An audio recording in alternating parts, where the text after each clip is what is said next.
Hey everybody, Mike Pfeiffer with Pfeiffer Hobby Supply. Today on the how-to channel, I'm going to show you how to remove locomotive shells quickly and easily.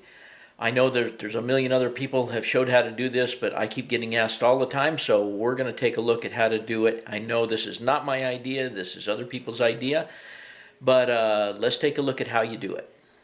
Okay, this particular locomotive shell we're going to remove is generally easy to remove anyway, but we're going to show you in case you have one that's stubborn. This is a Kato ES44AC, and the first thing you need to do is you need either an empty box lid or you need to take the foam out of the lower box so that you have an empty box to deal with. And the idea is to set the back of the locomotive down in the box and set the steps of the locomotive right on the edge of the box.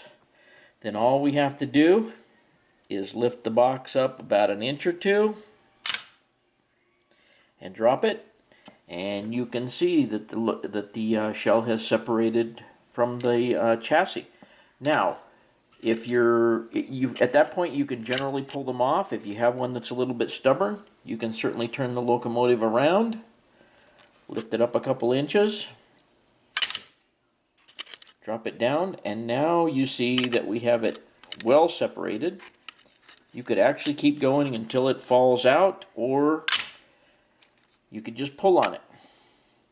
And at this point, I'm going to turn it around again and give it one more shot at the front. On the Kato locomotives and on some locomotives, what you'll find, let me get the camera up here, is you'll find that this motor tab right here hangs up on the insill. All you gotta do is give it a little push with something, and then you can just take the locomotive shell off.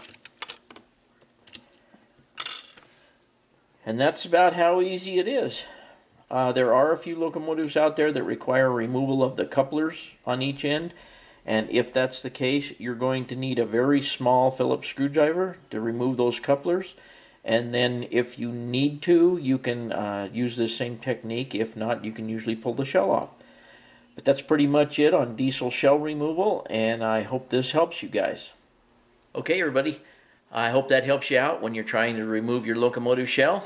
And as usual, thanks for watching.